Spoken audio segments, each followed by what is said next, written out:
Hello and welcome to Movies, Films, and Flicks. I am Mark Hoffmeyer, and joining me someone who probably should maybe get a backup generator for the black goo that you have in your freezer. hmm So Yeah. Lisa Leahy. I need an extra freezer too because there's too much black goo in there. You And have so at too this much? point, I have too much. I'm a pack rat. I save everything. And I just feel like at some point this black goo is just I'm gonna need more of it than what I have. It's bad. I think I've got a hoarding problem with the black goo. And I do not have an entire, you know, uh, storage room where I can put all this stuff. So it kind of goes in every little nook and cranny that I've got. Like, I understand hoarders, but hoarding probably the most dangerous substance ever. I mean, if Do you have a somebody else gets their generator? hands on it, Do you have a no, generator? Mhm. no, but we're good because we've always had a good luck here with not losing power. So I guess I'm too reliant on the system. I really should fix that. You're like Prometheus. You like play with fire. I do. I do. It's too bright and shiny and pretty. At least you live in a cold climate for some part of most of the part. Like, Sometimes. yeah, you're not living in like, Florida. Correct. Oh, never. Yeah.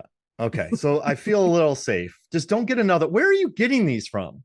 I go and explore and every now and then if I have to play hooky from school, I go find where there's another sun and there are these cool planets with these moons and it's like, I can't help myself. I just have to go explore. You did a NASA thing for a while. That's why that's how you did it? I did. That's how I got involved with it. Yep. Well, there's probably like there's billions of other people who I would not want it in their hands. So I feel kind of safe with you. See, that's the move, right? Like somebody has to be the one who's dependent and who's reliable, and everybody knows that this stuff will be totally kept safe. Do you have an And Android? I mean, I have an artificial cat. Does that count? Oh no, that's like double trouble. That's like I David times know, two. I know. But as long as I keep him fed, it's okay. Okay, fair enough. We'll keep them fed. I will. Not with black goo. No, no, the black goo. He doesn't like the taste of it. Wait, he's tasted it? I did I say that Wait, out it's loud? an I'm Android. sorry. It's an Android. It's fine. It's fine. It should Because be yeah, okay. yeah. David was fine. Yes, totally fine. I love Prometheus, Lisa. The reason we're doing this episode is because you're not the biggest fan of it, which is totally fine, but I love it. And Romulus just came out. I'm kind of obsessed with the Alien franchise. And Fair. I have a video coming out in October, which means I've rewatched all the movies, Yay. commentaries. They want me to figure out how to, well, I don't want to say what it is, but yeah, I got a video coming out and it's just made me spend a lot more time with Covenant and Prometheus. And I love them more now. Really? Yeah, I love them. I I think need to rewatch Covenant. Fassbender should have gotten an Oscar nom for Covenant. He's Agreed. incredible. He Wait, for is Covenant or Prometheus? both. I forgot that he was in Covenant. Yeah, he's two. There's two of them in Covenant. Oh my God, I completely forgot Yeah, that. Like I saw that movie and I wiped my brain of it because I hated it so much. he's perfection in it. Like I love him in it. And hmm I actually love what Ridley Scott did with these films. I love the pivot. It's interesting, like in a day of reboot, in a world of rebootquels, hmm Jurassic Rebootquels. World, Yes. Halloween, like I don't care about any of those movies. They're reboots, but sequels. And there's nothing new. They offer the world nothing, hmm nothing except like more merch. But like this one, prequel asks a lot of questions. Yes. Megan and I watched it. We immediately went to this place and had drinks and talked about it for like an hour and a half. And we're just like, so what was it? Was this like, what did they want to? They were coming back to the planet to kill us. Was it because of Jesus? Like, was it because we were just terrible? Why did they want to kill us? Why did they create us? Who are they creating? What are they creating? What's that? What's that? And it was just a really great discussion. And like part of it's the puzzle box crap by Lindelof, but Yeah. This is one thing, Lisa. I just want to throw this to you. Go for it. People make many dumb decisions in these movies. Oh, they do. And if you and I were in a horror movie, we would make terrible decisions, correct? I don't know. I like to think that I'd be the snarky one who was like, and why are we going that way again? It's just, I guess it always bothers me when someone's being chased by a knife and they're like, don't do that. And it's like, have you ever been chased by someone with a knife? But okay, so in Prometheus and in Covenant, I think objectively, subjectively, bad moves are made, right? hmm But I think the reason for that is that Ridley Scott is really hammering home that humans are dumb. hmm Humans, like, we're nothing in this world. hmm If you look at the first Alien, Weyland Yutani, humans are nothing. They're just truckers. And the Right. second one, humans are disposable. Weyland-Yutani is guilty for like everything. They get Ripley's DNA from the third one. They make the Marines take over. Walmart takes over in the fourth one. This one, they go to the planet. David opens up the thing. Like, it's all about how humans are dumb and we're out of our league. I also love that David was created by a human. Yes. David was immediately superior. And then the human's like, oh no. And then David goes and kills all the engineers who created humanity. Mm-hmm. And the engineers on this planet in Prometheus were killed by alien goo that they milked from xenomorphs. And then that got out of control and then they died. It's just funny that like these aliens in this franchise are the most passive villains ever. In the first one, they're chilling for 2,000 years. Yep. Right? They let them on. In Aliens, they send people to that planet.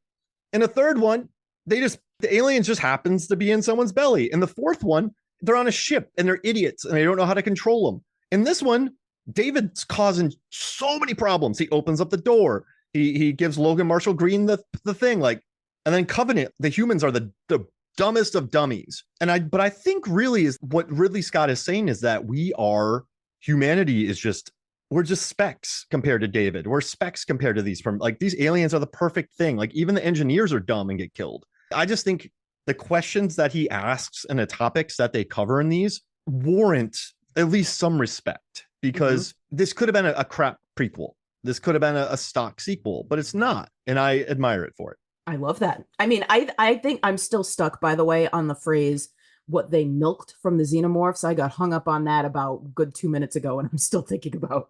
I went right to Robert De Niro. It's like, well, I have nipples. Can you milk me? Well, the goo came from them. No, I know they did. Yeah. But your choice of phrase, the milking of them, it's like, I get stuck. Anyway, no, I think you're right, because there's always been this arrogance, right? We as a species, we as pursuers of information, it's always about this arrogance. It's always about, well, I need to know. And it's like, well, you really don't. You want to know, but you will live without knowing. And I mean, you've got Mary Shelley, who was 17, 19 years old, writing one of the greatest Gothic horror novels, if not the greatest novel of all time, one of these amazing texts. And it's all about this guy who is obsessed with finding out, right? He wants to know if he can create life, and he gives up everything and he completely falls apart because he just has to know, and there are all of these mistakes that are made. And so you've got that whole thread here. Everything in all of these films, especially horror films, is, curiosity kills the cat. This idea of there are things that we are just not meant to know. And if we just left them alone, we'd probably be much better off. I mean, you brought up Jurassic Park. Go right back to the 1993 film and the brilliance of Ian Malcolm, who says, your scientists were more interested in determining whether they could. They didn't stop to consider whether they should, right? It's one of those brilliant memes, and it's absolutely this imperfect description of what we do with things. Here's the red button on the wall. Well, what does that red button mean? Let's push it. I mean, to be fair, though, as an intellectual, as somebody who is curious about things, I do like to know what happens when you push the red button. So I can't sit here and say, me on my pedestal, I know what it's like, and I think it's always better to be safe. It's never better to be safe, because the risks are what make things exciting, and the risks are what help us advance. But at the same time, there should be some respectful, cautious decision-making here. They don't do any of that. Like the number of times I'm watching them and I'm like, did you stop and think even for 15 seconds? Did you ever? It's hubris driven. Remember, like really, hubris really is. It's. I'm telling you, it is the height of hubris. Guy Pearce's character. I want immortality, so I want to go meet my creator. Yep. What's interesting? Everybody on that doesn't matter. Nobody. The rock guy doesn't matter. Rafe Spall doesn't matter. None of them matter. They are all unimportant. And this is another Weyland BS. Like they're the worst.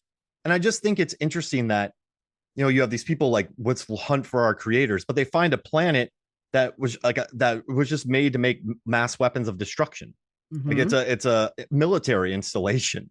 Yes. I got run over because the engineers got killed. And also too, like another thing I love about the Alien franchise, it's kind of about creation as well, where the beginning of Prometheus, this guy used milked goo from a xenomorph to create life. Then they can also destroy life with that. If you think about the xenomorph, the process of their lives, they go in, they come out, like Yes, as a xenomorph. And it's all about like mankind's creation and how creation can run away from people and how they don't understand it. And so, I know some people are probably thinking I'm digging way too deep. I got a shovel and I'm 50 feet in the ground. Nope, you got an English teacher here with you. This is what we do. And I love that this movie asks those questions. I really do. And you know what? There are some bad decisions made in this movie, but I mean, if you look at all the explorers and their stupid hubris and how many people died on expeditions to go to the North Pole, like how many people died because someone wanted to explore. Yes. I think for me is I totally understand why they did this, spent trillions of dollars for this. And I guess, that fight field, they look at a snake and like, oh, pretty, like, and they get murdered. Oh, please. But see, I just think they're dumb. Like, I think Ridley Scott, he made The Last Duel. That movie rocks. He's there. I haven't seen that. I gotta see that. It's incredible. And he's there. He is still there. And I don't think he just was like, oh yeah, I'll just like have this guy die like this. I really think they're just idiots. Hubris of mankind. Did they even bring good scientists on this? This is probably all like he probably trusted those two, right? And he probably trusted Idris's character because he's a great pilot and he can get you there. But, no, they tell you he's a shitty pilot. Oh yeah. Yeah, very specifically. Yeah, you're right. He says you're a shit pilot. We're not going anywhere. Yeah, that's what. Yeah, he's a good captain. There it is. He's a good captain. Bad pilots. Yes. So I like, who did they even bring out to this? Because this is all just about Peter Wayland. Like, everyone else dies. Yep. And I think if you think about adventures in the past where people go, it's always the crew that dies. So it's like, who even went out there to do this? And I love that about it. Like, Milburn's an idiot. Like Fifield's an idiot. Oh my God, so much. It's almost comically so, but I also think if that's what's gonna prevent you from liking a movie with some really interesting ideas and amazing visuals, like when that engineer is getting pulled into the room by that giant face hugger, like that is a gorgeous visual. And I just think the positives far outweigh the negatives. So like for you, like what are, like, you're not a big fan of this movie. Is that like, where does that come from? Well, so it's interesting because I was thinking about this. I have not seen this film in 12 years. Oh, okay. Because I saw it in the theater. And the irony of the whole thing, my husband came with me to see this movie. My brother and I, we were like, oh, new Alien prequel. We got to go see this. It's going to be amazing. You watch those trailers. This, by the way, is before I stopped watching trailers. Just to put that out there, because everyone's sick of hearing me say it. Well, I actually did watch this one and I got myself so excited for it because that trailer is one of the greatest trailers in the history of trailers. Yeah, it rocked. To the point that after I saw the film and I hated the film, every now and then I would go back to the trailer and I'd get excited to watch a movie that I know I had already seen and that I knew I hated. There's something to that, because it's like, I knew I hated the movie. I thought it was awful, though it was beautiful. And then just being like, oh my God, I can't wait to see this movie. No, you've already seen it. You hated it. It was terrible. But anyway, so, we saw the film. My husband is not a horror fan. That one big surgery scene in particular especially threw him off. And I'm like, this poor guy is never going to go out with me again because I brought him to this movie and he saw this horrible thing. Just all of the above. So like, we left that theater angry because it wasn't an Alien film. Right? Like, this thing was advertised like it's the Alien prequel. We're going back to this world and blah, blah, blah. And there's none of it. There's little suggestions of it. There's Easter eggs of it, but that's about it. It's not an Alien film. And yesterday, having rewatched the film 12 years later, now recognize that I was a victim of misconception. And frankly, I'm now going to hold this film as one of the reasons why I'm glad I've given up trailers, because it put an idea in my head of what this should be. All of the information I knew going into it, I thought I knew, air quotes, going into it, completely ruined my watching of this film, my acceptance of this film. In fact, for years, I've talked about The Village, Shyamalan's The Village, and I know we've talked about Lady in the Water, so I'm sure I yammered on about this then. But people hated The Village, And I've always blamed the advertising campaign, which set that movie up as a horror film. And people went to go see this horror film, they thought, which wasn't at all a horror film. And they thought it was a bad movie. And so everybody shut down, said, this is terrible. This sucks. This guy's no good, blah, blah, blah.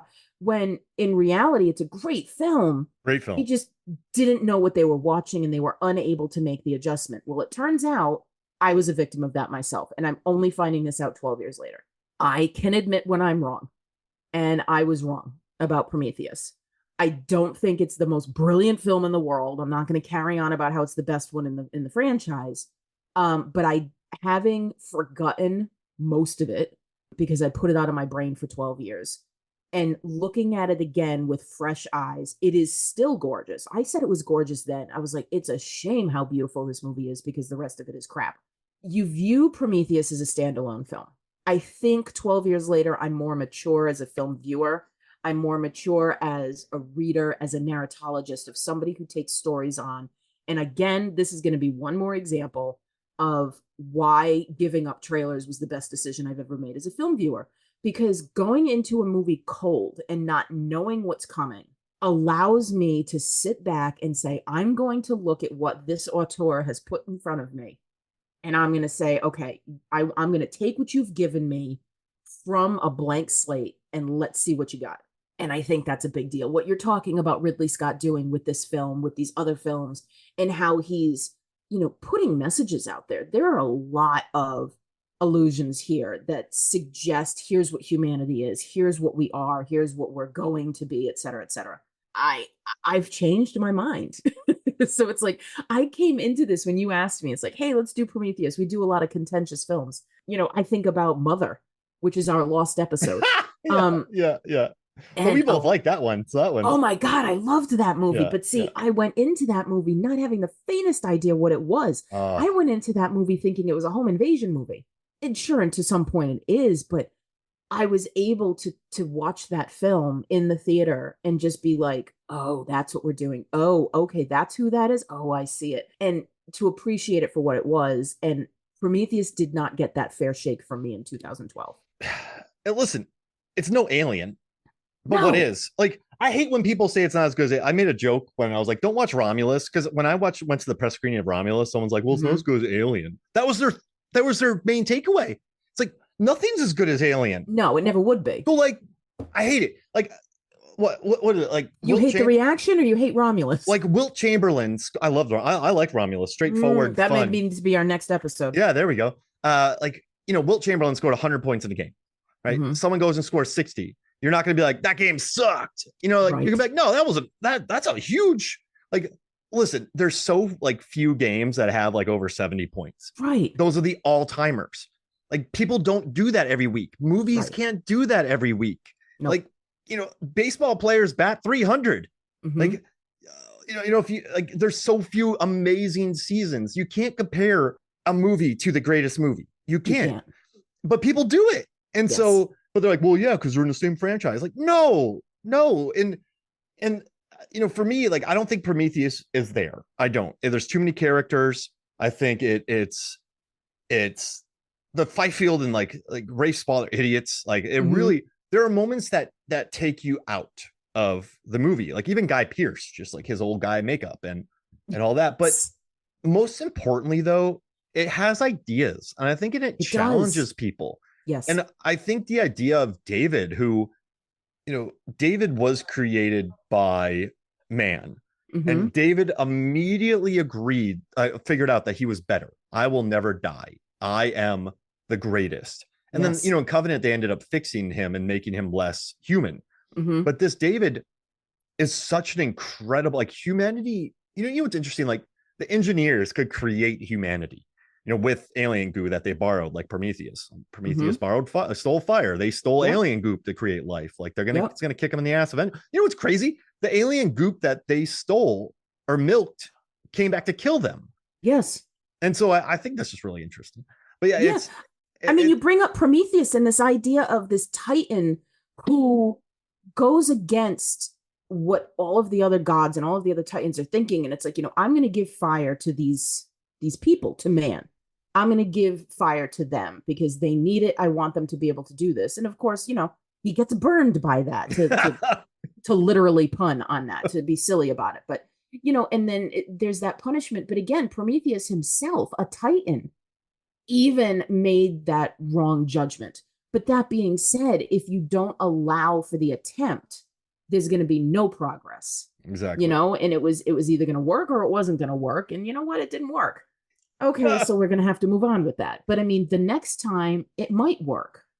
And so he may not have been there to make it work, but the next person who tries could, and that this is the interest of science, and this is the interest of, again, I'm going back to Shelley, this idea that the hubris of man going against nature or trying to take on nature, if that makes sense. There's a major theme in Frankenstein, this idea of, do we play God? Do we create what we were, or what, see, I say we were because I'm putting judgment on it, but what we were never meant to create. Well, who's to say we weren't meant to create? Right? It's like we're going to play God and we're going to create life, but then we can't handle what we've created. Exactly. David. Like this is a philosophy class. This is when we start going in circles, and this is when people get frustrated because you want an answer and there isn't one, because there are things in this world, in this universe, that we do not have the capacity to understand. And not even David has the capacity to understand, because David goes into these places and starts poking around with things with his fingers and goes, oh, what's this? No, he does it on purpose, though. He perfectly is like, I'm going to touch this and I'm going to do that, because that's his programming. Yeah. But even he gets burned by it, and he realizes that. Yeah, he gets his head ripped off. He gets his head ripped off, and he's like, well, that didn't work. It's just this, and his head is lying there on the ground, and he's still able to talk, and he's still able to communicate. And he's like, yeah, I need your help. And so, like, even David becomes more human, becomes more humble, because he realizes, this perfect being, you cannot do it on your own. And now I'm going to become this, like, fan of Prometheus now, because I can feel it happening the way I'm talking about it. Like, I want to teach this now, and that's going to be a thing. But it's like this idea of watching the way we behave and the way we prejudge and determine for someone else what their capabilities are, and how that comes back to bite us time and time and time again. Always does. And what's kind of annoys me is, we're talking about philosophy. There's some people who are like, oh, Prometheus just does like freshman philosophy. But this isn't a $25,000 experimental philosophy film. This isn't a $100,000 philosophical philosophy film. This isn't a $1 million A24 film with philosophy. This is $100 million blockbuster. You can't have doctorate philosophy in this movie. Like, I'm sorry. All this MCU, all these Star Treks, all these Star Wars, you can't be a doctorate in philosophy. You have very basic ideas. Like, and that's just the way it is.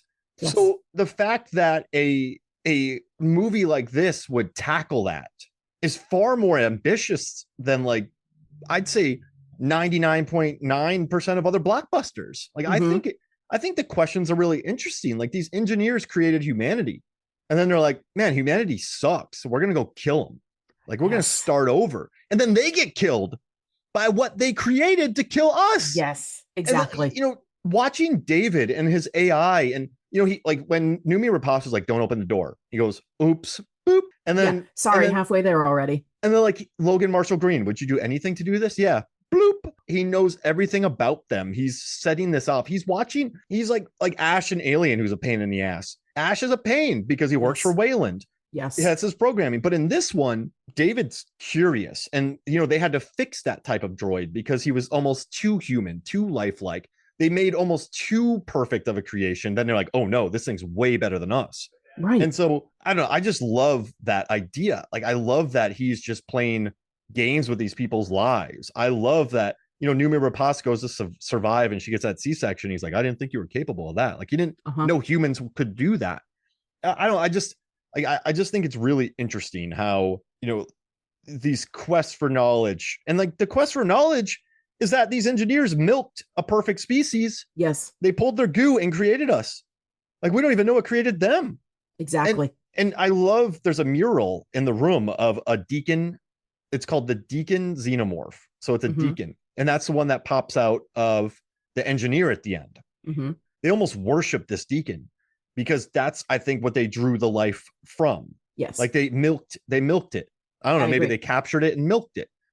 And that's what they worship. That's how they create and that's how they destroy. I almost don't think the evolution of what a xenomorph is matters. I just think what it represents is something that can never be controlled, Hmm. that will be worshipped, that's misunderstood. What humanity will continue to do for a lifetime is like try to wrangle it. Like those idiots in Alien Resurrection, they had three of them. And then they're like, Yes. two of them killed one of them, melted through the ground, and then they murdered everyone. Like, Yep. this is a creature that can, like, it's worse than kudzu. Like, it spreads Yes. faster than kudzu. And like, we can't control it. But yet, all Weyland Yutani does is try to control it. All the engineers try to do is control it, and they Yes. can't. And that's what xenomorphs represent. They lay in wait for 2,000 years in Alien on that ship. And then one of them's opened up and all hell breaks loose. Thousands of Hmm. years they're below that thing. These are like dormant, perfect species that are almost passive antagonists. And we don't need to go to their home planet. We don't need to know what they are. We just need to know that we will never control them. Like, Hmm. and I think that's what Ridley Scott's trying to say. Like, I think, I don't know. I just think that's really interesting. That's like No, I my, think I agree with you. Like you're talking about, Logan Marshall Green's character Holloway, and I think he and Shaw are like this duality of man, right? Like he's the one who's all over the knowledge, and we're going to keep going, we're going to keep doing the thing, and he's, I don't know how far I want to go on this, but I guess you could get into some sort of gender theory with this. But the idea that he's the male and he's brush and he's like, I'm going to do the thing and we're going to do the thing, babe. And and then hey, he gives baby, up. you need to do this. And, Yeah. he calls David boy at one Yeah. point. And I was like, okay, I see this guy, like I see All right, the, upgrade. I see the man. I see I mean, you want to get into it. I mean, I see the white man Yeah. looking at this and looking at who he perceives as a lesser being, and he calls him boy. I mean, with Romulus, there's a lot of criticism out there about the character of Andy, who's an artificial and who is actually a broken artificial at first. Like he was put together, I can't remember the main character's name, by Rain, by Yeah. Rain's father. He was like scrap metal and he was like rebuilt, and so he's a little, he's got a couple of struggles. So he's an artificial that isn't even, pristine like David. And the fact that he's played by a black actor who, ps, is the best damn thing in He's this film. incredible. Oh my god, is he Somebody amazing. somebody wrote a review and they're like, "Oh, he almost cries all the time." It's like, shut up. It's Yeah, interesting. He's broken. he's David fascinating. David's glitch. Like, I talked to Norbert about my buddy Norbert on an episode, and like, he doesn't think that David is broken. He just thinks like David is almost too good. But I mean, Okay, David's gone mad. David's got Like, flaws. yeah, exactly. So why can't Andy, who's clearly built from like gum, duct tape, and toothpicks, Mm-hmm. have some glitches? Like, it's, Yes. I don't want to talk about it. No, but I completely agree with you. And Sorry. I mean, to a certain point, David is flawed because David isn't David. David is emulating Peter O'Toole and Lawrence of Arabia. Yeah, yeah. Even he is looking elsewhere and saying, that's who I want to be. Right? Mhm. Like David is not purely David. David is trying to be something that he sees on TV. I Right? agree. So even David has human elements. But I mean, like somebody like Andy, there are criticisms of Romulus saying that, oh, this is an allusion to slavery and the way they treat Andy, and because he's played by a black actor and yada yada, you know where this is going. But I think that what Shaw and Holloway do, and the way Holloway treats David, this idea of I'm human, I'm the scientist, I'm the one who discovered these things, so clearly I'm the one who knows everything. Well, guess what? Holloway's hubris definitely comes back and ruins him, because David falls victim to his own. Yeah, David is like, I'm gonna show you, right? Because if Yeah. David, if David is a pure AI, had zero human emotions, there would have been no reason to do it, except for I want to see what happens if I do this. But his choice of Holloway is definitely tinged with revenge. Yeah, It's you Holloway want to be a sucks. jerk to me, I'm coming back at you. He definitely sucks. And he is the one who goes running in without being cautious, whereas Shaw, He who takes his does damn helmet off. oh my god, the helmet thing. I throughout this whole movie, I'm like, why are we all taking the helmets off? And then I was fine with it at first. I was like, okay, dude, you be the dumbass who's gonna do it first. But then when they were doing it later, when they went back, so they had that whole situation. They're there in the first time and they're noticing that everything is changing, that everything's opening up because they've changed the atmosphere in that tomb space, right? But then when they go back, they know they've changed the atmosphere. They know things are getting weird. They take the helmets off again. I'd be like, nope, we took them off once and we changed things and we need to be careful now. There is no caution. No. And even Shaw loses the caution. She is sort of this embodiment of I'm going to explore, but I'm not going to Leroy Jenkins my way into this room. Leroy Jenkins. I love Leroy Jenkins. Yeah. This idea of I'm going to go in, but I'm going to be respectful, right? And again, gender theory here. I wonder about this because Shaw, who is one of what three women? You have Ford, you have Vickers, but Vickers doesn't go off the ship. So Yeah. she kind of doesn't count. But between Ford and Shaw, they are much more cautious of things. Whereas the men are kind of like, I'm going to do my thing. I'm going to go here. You've got Fifield, who's just an obnoxious jokester, and he's He has cynical. weed And in his suit. I'm like, who is this guy?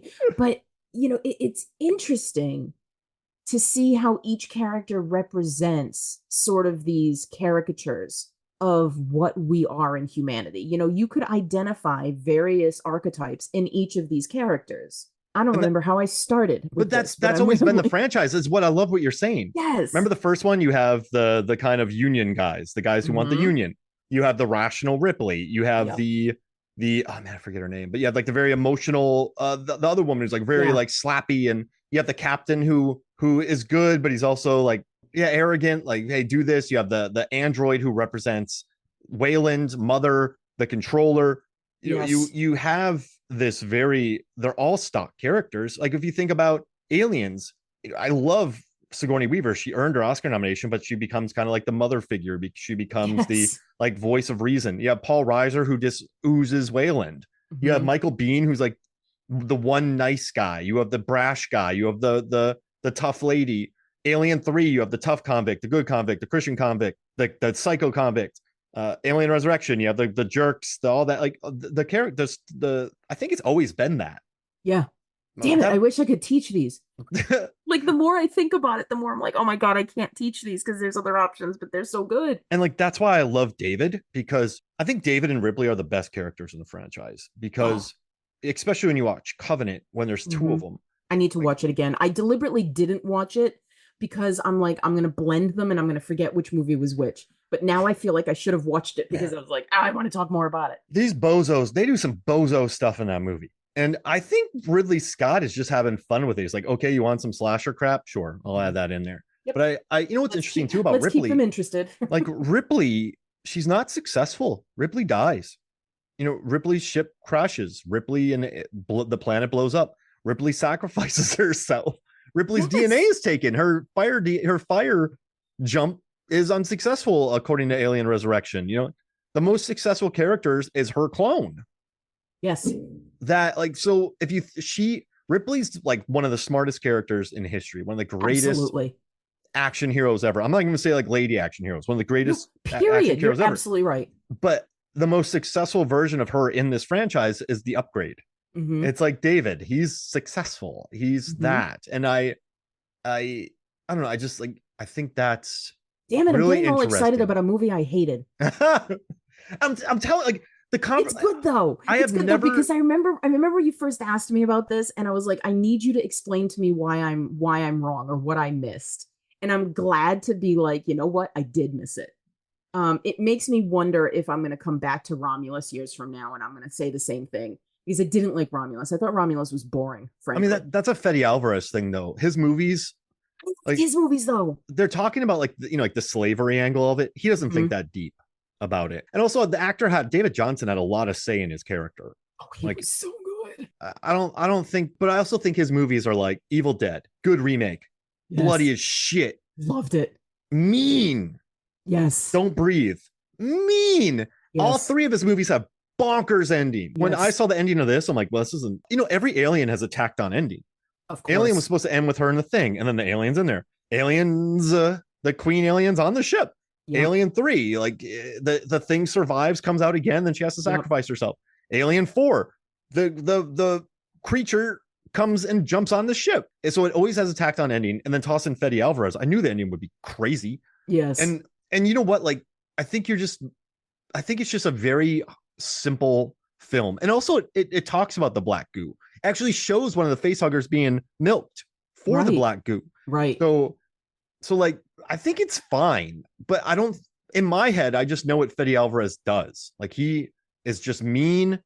People will die hard. I'm It kind of won't, into it, though. yeah. And it'll be like fine. And I think I liked Romulus just because I just was like, it's going to be a Fede Alvarez alien film. Yeah. So my expectations weren't huge. If My expectations, well, because I mean, going into it, I hated Prometheus. I hated Covenant even more. And I'm like, well, let's go 3 for 3. And I thought we did.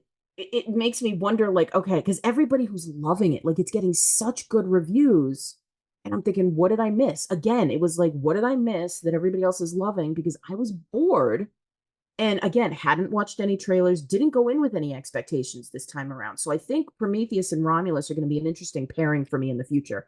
This idea of like, what is it that everybody else is loving that I didn't see? I'm not one of those people who are like, well, it wasn't as good as Alien and Aliens. Like, I know better. I go into everything as I'm not a franchise nerd.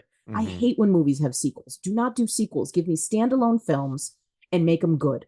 Like if you're going to do another one, it needs to act as a standalone for me. I'm the jerk reader who give me a trilogy. I'm going to read the first book and I'm going to stop because I get exhausted by franchises and by series. But I don't know. I thought a lot of it was lazy. I thought a lot of it was silly. There was no real danger involved. And that was actually a problem I had with Covenant. I remember complaining about the writing of Covenant because every time the characters got into some sort of danger, it was like, oh my God, there's danger. Oh, wait, it's okay again. And oh no, nope, we're okay. Like I thought everything was resolved way too quickly and very unbelievably. Again, though, when did Covenant come out? I haven't seen it since I saw it in the theater. Right. And, this week I'm now going to watch it again because now talking with you, this is a terrible side effect of being friends with you, Mark. Now I'm going to sit down and I'm going to watch the whole damn thing. I'm going to watch every movie. I'm going to walk my way through it again. But I'm having a Star Wars dilemma. Do I start with Prometheus and work my way through chronologically, or do I start with Alien and then work back? And damn it, Mark, this is what our students feel like. Because we talk to them and we get all excited about these things, and then we're like, damn it, you're making me think and you're making me enjoy it. Yeah, why are we doing this? This stinks. I love when students begrudgingly like to learn. This is good though, because I have to go back to school next week and I'm having a hard time accepting it. But coming up with this conversation is making me go, I'm kind of into it. The problem with Covenant is it features the least important human characters of the franchise. They are, Catherine Watterson's a good actor, but they are I don't even know any of their names. Like I know Rain's name. Like I know the names of the characters. Yeah, like I know. You said Covenant, and I went, wait a minute. Sorry. I don't remember. Like I'm just saying, like I think a movie's good when I remember the names of the characters. I didn't know anybody's names. Hudson, Newt. You know what I mean? Like I know the names of the characters. I don't know any of their names. Yes. The reason the movie works though is because of Fassbender, where I agree. Like humans do the dumbest things on that movie too. They just press buttons, and then like a soldier walks up to a thing and goes, and then spores come into his face, and you're like, you idiot. But like I think that's what Ridley Scott's doing. It's at the end of the day, at the end of Covenant, I don't want to spoil it, but like you remember the ending of Covenant? Nope. Oh, okay, I'm not gonna say it. But I think it's all about those androids. It's like the story isn't about the humans anymore. It's just they show up to be vehicles to get eggs put in their create stomachs. Chaos. Yeah. Yes. And that's all they're there for. And I don't mind that. And I don't know, just watching Fassbender in that movie and like what he's doing. Like I don't think I like Prometheus more than Covenant, but I do think that Covenant it's just an odd duck. It's an Yeah. odd duck, and it's mean. And I don't And know. it's not by Alvarez. Yeah, exactly. And I just think, Prometheus for me is just a movie that I think you're right though. I think a big problem with trailers and like what is this? And this is why reboot polls are so popular, because they give you exactly kind of what you wanted. Yes. There's that And familiarity. you don't even have to market it different. You just got to be like, hey, this is everything you've seen before with new characters and old Yes. characters. And so there's going to be no, when you walk into a reboot poll, there's going to be no, I thought this would be this and it's not, which is brilliant for big budget filmmaking. Like Prometheus was quite a risk, and that trailer was incredible. And listen, there aren't xenomorph. Like at the end, there's the xenomorph. The Deacon pops up, Right. but yeah, it's not. But like Ridley Scott on a comment, I was listening to all the commentaries for this episode, this video I'm writing, and Ridley Scott's just like, I want to know why that ship is there, who brought it there, why did it end up there, and you know what? We don't know And what there's happened. more in than space. one. Yeah, Right. that's David a different ship. reveals Yeah, that there's more than one there. and that one crashed. The engineers have messed up. How many times have the engineers messed up? Yes. Like that was going somewhere else. Like, And they tell us that right from the beginning when you get that like that replay or whatever it is that they call it. Because I kept like, that's one of those questions. You talk about all the questions you get with Prometheus. The question of, okay, so we see, David did whatever he did, and we get this sort of like replay. It makes me think of like ghost energy, right? There's certain hauntings where you can't, there's not an intelligent haunting. It's just sort of like pressing rewind and play on a video over and over again. It just happens. It's sort of that where it shows the engineers running in terror, trying to get into this room. And it's like, well, if this is quote unquote God, this is what created us. Well, guess what? The engineers were also afraid. And at no point do they look at that and go, gee, we should probably tread carefully here. yeah. Well, I think that's when David's like, ooh. Like that's when David snags the goo to put into Holloway's drink. Like he instigates all of that. He even opens the door. Noomi Rapace is like, we shouldn't open the door. And he's like, I'm going to open the door. Duh. I'm going to push that red button. Boop. And they don't, but I think that's hubris. I mean, there are people who pack 3 ships and travel across the world. They go to it's, some people call it amazing exploring. And I think exploring is necessary, but you also have to understand that there's a certain hubris that goes along with that. And there's a certain, like, a lot of you are going to die, but you're going to get me there. Like and so for me, watching this movie and just realizing the engineers died and the engineers created us, and the engineers didn't even create the goo. They just milked it. It's like, who the hell are these engineers?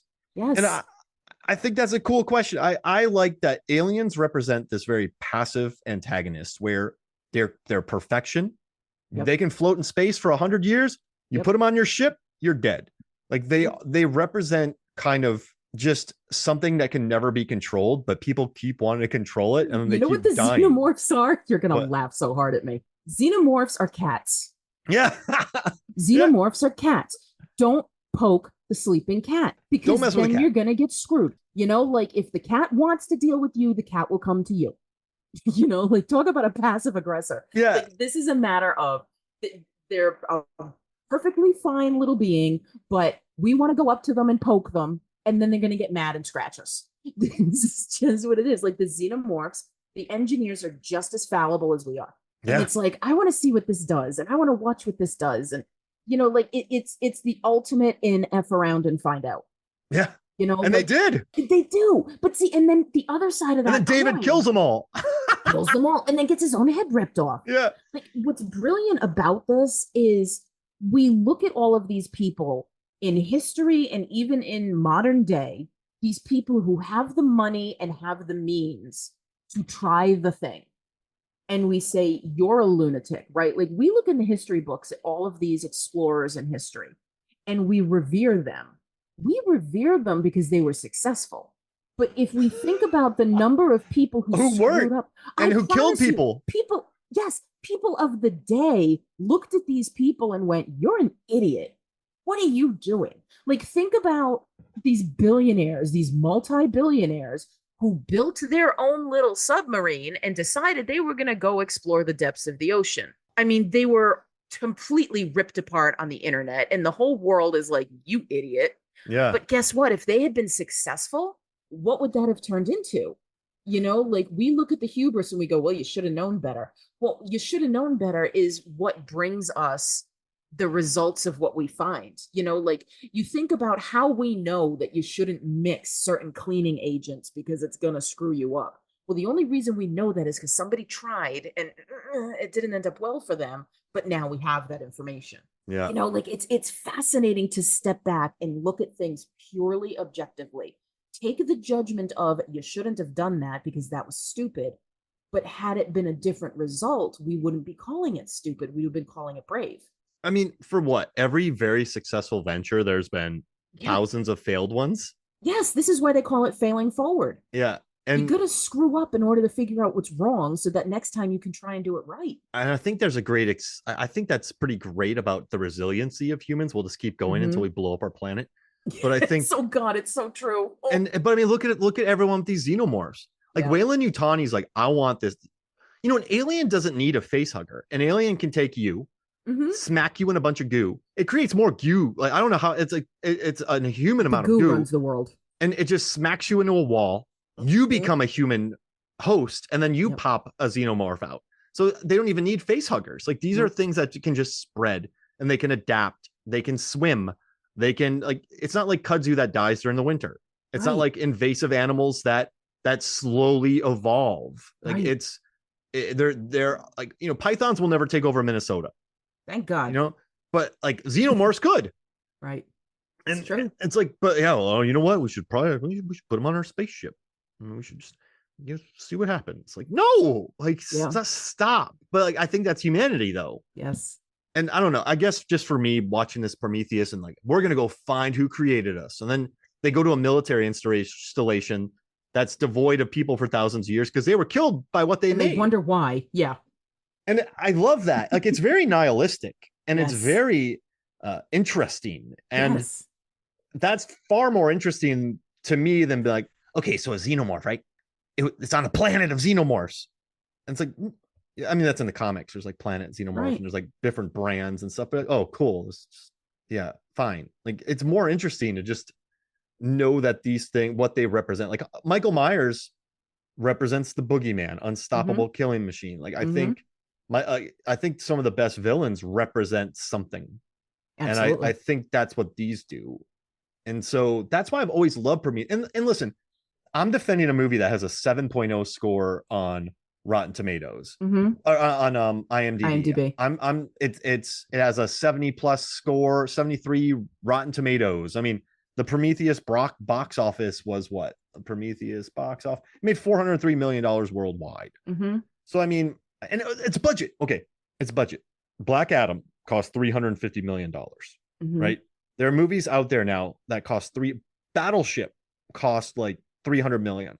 This movie costs 130. Ridley Scott makes movies in 8 days. That's why I love him. Yes. Like, this is a big, bold, beautiful, awesome. There's a C-section of an alien. It's crazy. I still hate that scene. It's insane. And then you see the staples going into her. Like, it's a ballsy movie, but it only costs 130. Yeah.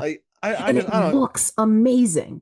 I love this movies movie. that spend far more money that look like shit. And it doesn't look like this. Exactly. The Gray Man, that movie on Netflix, cost 300 million. Well, you have to pay the actors a lot up front because there's no back end. That's one of the worst things I've ever seen in my life. Exactly. And this movie, 130 mil, asks some interesting questions, features some kind of questionable deaths. It's wonderful. I don't care. I dig it. And I do too. I think I do too. I think I'm a fan now, Mark. Hey, it's so strange, but it's true. Like, it just, I guess I needed time. I needed time to forget it and come back to it as if I was watching it for the first time. But you're 100% right. It's, when I watched Black Widow for the first time, I didn't like it because it wasn't. But see, it's a different reason from you. Like, you have an idea of a movie built up in your head based on the trailers, and then it's not that movie. Right. For me, I didn't like Black Widow because it should have been like Scarlett Johansson's swan song and should have focused on her, but instead it brings in her family. But then I thought to myself, like, a movie's not bad. And I'm not comparing what our two situations, but I'm just like, something I've learned. It's like, you stopped watching trailers, so then that stopped. And then so for me, I think with Black Widow, it wasn't what I wanted it to be, but that doesn't mean it's bad. It just Right. means it wasn't what I wanted it to be. And when I Yep. reframed it in my head, I can enjoy it. Like, I'm not saying it changes the world. No movies change the world. And if they do, that'd be crazy. Yeah, But seriously. I think once I was able to reframe it in my head of like, it doesn't matter what you wanted, it's what the movie is. Like, you're not Right. entitled to that. I can enjoy it now. And I think you're right that with Prometheus, it was like, we're gonna explain the alien, and then they don't. Yeah, they just uh don't. And I so agree with yeah, you. I get it. It's interesting because, like I again, I'm gonna dip into my own hubris for a minute, but I feel that I have the ability to look at things objectively. And one of the things I talk about with my students is like, oh, that movie sucked. And I'm like, well, did it? Or did you just dislike it? Yeah, Right? Because you can talk about movies that are good movies that, like, what does good even mean? But like, you can say this movie has quality to it. I just don't care for it. And there was a summer, I don't think it was last year, I think it was 2 summers back. I decided that I was going to spend some time watching movies that I really don't like, but everybody else does, and see, like, can I change my own mind? So Shaun of the Dead, for example, I don't like this movie. I don't like it. It's not for me. Is it a great movie for what it does? Absolutely. And then it was like, let me watch the movies I should like and don't. Event Horizon is at the top of that list, where this should be a movie that I adore because horror fans are all about this movie. And I think it's awful. And I'm able to explain it now, right? Like, so you have an ending, and I'm not going to get too into it, but you have an ending where there's this suggestion posed, but then I assert they pull the punch. You're going to show me what hell is, but you're not going to, or excuse me, you're going to say, here is hell, but you're not going to show it to me. Like, don't Clive Barker me and then tease me and say, yeah. I'm not going to show it to you. And it's like, no, you pulled the punch. I wanted you to go one step further. You don't have to show me everything, but give me something. Don't hint at it and then yank it from me. And Session 9 is another one where this is a psychological thriller, this crazy film, and it doesn't work for me. And so, like, looking at Prometheus is kind of cool for me because I hated it. I've now revisited it and I've changed my mind. It's nice to do that because I'm baffled by movies that I should like, but I don't. And then I'm like, well, what did I miss? I feel like it's a failing of my own. That's like La Whereas La Land for me. I've never seen it. I'm Isn't not a that fan of crazy? it. I'm not a fan of it. There's a lot of people who either love it or hate It's it. worshipped. Yeah. And I mean, like, so for example, like, I've just gotten very good at knowing what I will like, and just, it's not for me, is the way I say it now. It's like, there are movies out there that people like that are not for me. Now, I will also assert that there are movies out there that are not good movies. And I will argue why, right? Like, so the 2016 Ghostbusters, I'm sorry, it's not a good movie. It's Well, poorly written. It's got a terrible villain. This is a whole other tangent. There are people who like it, and I don't understand why, because it's got every last failing. And I promise I am not a fanboy saying, oh, it's because it's girls. Mainly, it's because the writing is terrible and they did not give four brilliant comedians what they could have done. and they're all four quipsters. Oh, Ghostbusters works because all of them were different. yes. They all got jokes. Yes. I guess you know what I think about the Ghostbusters movie? It's like, when people go super hard on something and then other Mm-hmm. people start defending it. I Yes. think fanboys were so hard on it Yeah. that other people are like, no, it's not that bad, but it's It's not very just, good. it's not good. I mean, it's just, I loved all those actors. Like, I love all of them. But I yeah, mean, when they're all four funny and they yeah, all four are joke, like, that's not how things work. And the villain, I don't even know what the villain is. there And wasn't a villain. It was yeah, trash. yeah. And so, but You I can't think the have case for four that is leads. It has to be an ensemble. when people go way too hard on it, people start sticking up for it. Like, look at Last Yes. Jedi. Like, Yes. people like Last Jedi. I love the visuals of it, but I Mm-hmm. also think it's kind of weird that in the first film they blow up 3 planets of billions of people, and then they spend the second film being like, well, the rebels and the bad guys are the same Mm-hmm. because you guys use the same people. It's like, no, like we are rebelling Mm-hmm. against a group of people who kill billions. Like, we're not the same. But they try to, like, sorry, but I still No, dig the you're good. visuals. But yeah, people love it. They're like, oh, it's the best Star Wars movie. And you're like, no, it's fun and I like the ideas. But yeah, I but have to look it up because I can't remember the order. I'm not a Star Wars person, but I've seen all of them. Last Jedi was like literally the last one, right? No, that was Rise of Skywalker. Oh, So see, that was the one I didn't like at all. this is the one this is what I compare it to. J.J. Abrams comes in, makes a remake. He Mm-hmm. remakes New Hope. Mm-hmm. Lady on a planet gets in a Yeah, thing, that's what I blows up thought. a Death Star. I think that's what I thought. Skywalker, Rise of Yeah. Skywalker, one of those two, I looked at and I went, it's the same movie. Yeah, it's Why so am I that watching it again? it's the same as Star Wars. You know, you Okay, have yes. she has a mentor, the mentor Yes. dies. Yes.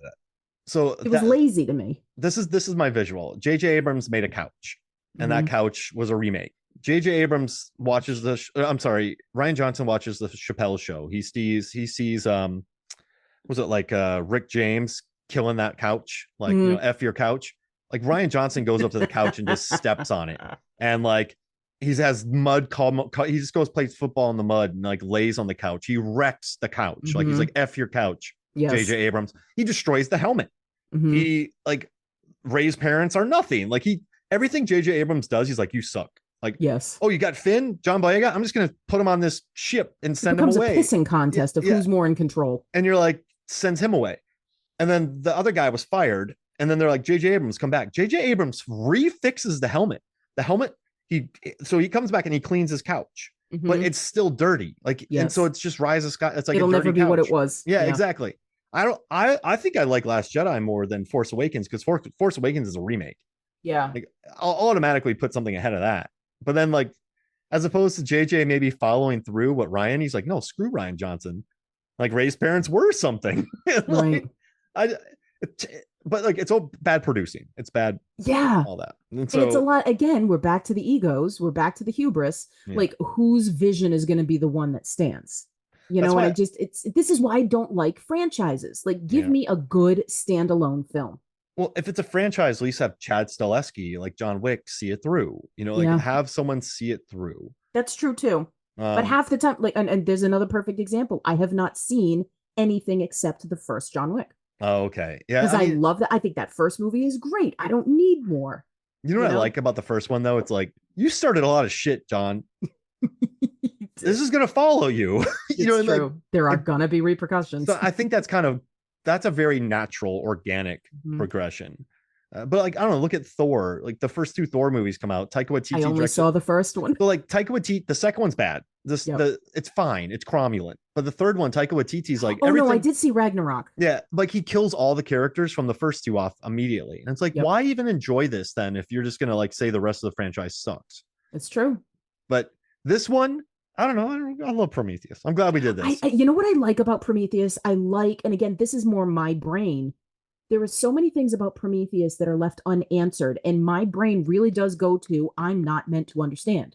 The whole point is there will always be questions that we will not have an answer to, and you need to look at it and go, there are going to be things beyond my understanding in life.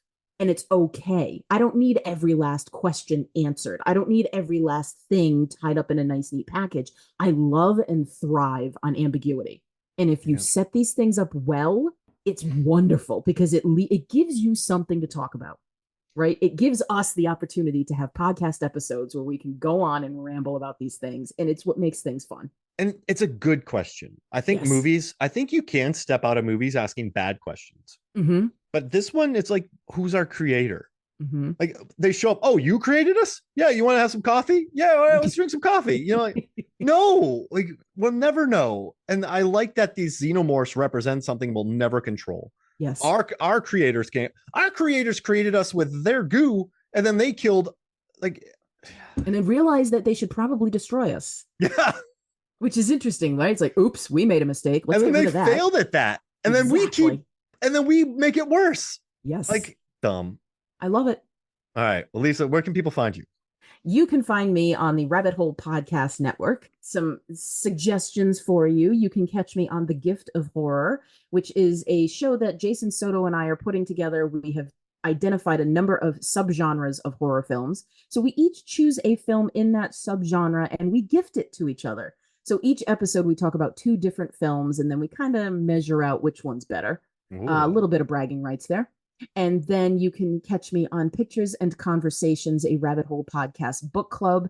And that comes out the 20th of every month. In September, we're talking about Incidents Around the House by Josh Malerman. And for October, we're talking about Hemlock Island by Kelly Armstrong. So if you're a reader, come join us. You know, we always announce what our next books are going to be at the end of each episode. So you have a month to catch up and join us when we release the episodes. I love it. I'm reading a book about a guy who gets swallowed by a whale and has to get Oh, out. that book is so good. Whale Fall is so good. I I love it. Whenever I used to travel a lot and I read a lot of books, but now whenever I try to read a book at night, I fall asleep. So I got a trip coming up. So I'll be able to audiobooks, read man. on the plane. No, so I just finished Werner Herzog's audiobook. That was awesome. Oh, there you go. But I like reading. I like reading. But see, audiobooks is still reading. But I like music. I only do audiobooks in the car. Which means that I'm a podcaster who never listens to podcasts. But I listen to audiobooks. I have digital books because they're on my phone. Every time I'm in a waiting room or something, or when I'm sitting at the movie, not watching trailers, I'm reading. I'm sitting there reading on my phone. But then I've got library books. I've got a Kindle. I've got actual books. I read in every last format you give me because the more times I can take in stories, the happier I am. I need to read Whale Fall is amazing. Daniel Kraus, look that one up. So yeah, I'll probably be able to finish that. So I'm excited. Yes, so good. Well, Lisa, thank you for joining me. Thank you for having me. It's always such fun chatting with you. This was good. I think this is gonna be the most MFF episode where I'm like, yeah, that's right. Like where my voice goes like, really, yeah. What are they talking? That's gonna be the number one. I mean, we keep trying to find something that I'm gonna argue with you about, but we didn't. Arguing sounds terrible. I like discussions. That's true. That's true. You don't like Larry Crown? No, I'm not talking about Larry Crown. That's the worst movie ever made. I don't think I've seen it. I hate it. It's weird, the movies I've not seen. It's really kind of embarrassing. No, it's good you haven't seen it because it's terrible. I guess for some. Horrible. Yeah. All right. So for me, Mark Hoffmeyer, and for Lisa Leahy, this is Movie Sons of Flakes. We'll see you next week.